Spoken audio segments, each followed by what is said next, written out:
Сәлеметсіздер ме, құрметті көрермен, біздің каналға қош келдіңіз.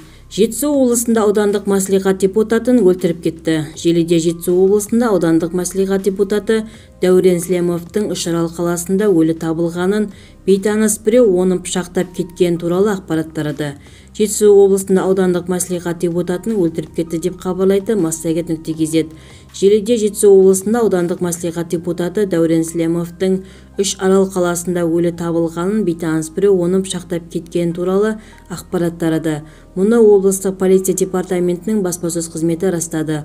15 қаңтар күні сағат 15:25-те Алакөл аудандық полиция бөліміне Үшарал қаласында тұрғызылып жатқан нысандардың бірінде ішімдік ішкен азамат жұмысшыларға тиісіп жатқан туралы хабарлама түсті.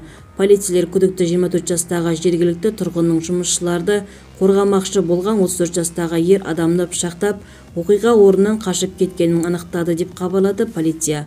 Қоңырау түскеннен кейін 5 минут ішінде оқиға орнына жеткен полиция қызметкерлері күдіктіні ұстады. Алайда жәбірленуші алған жарақатынан жедел жәрдем көлігінде көз жұмды. Ұсталған күдікті Алакөл аудандық полиция бөлімінің уақытша ұстау изоляторына қамалды.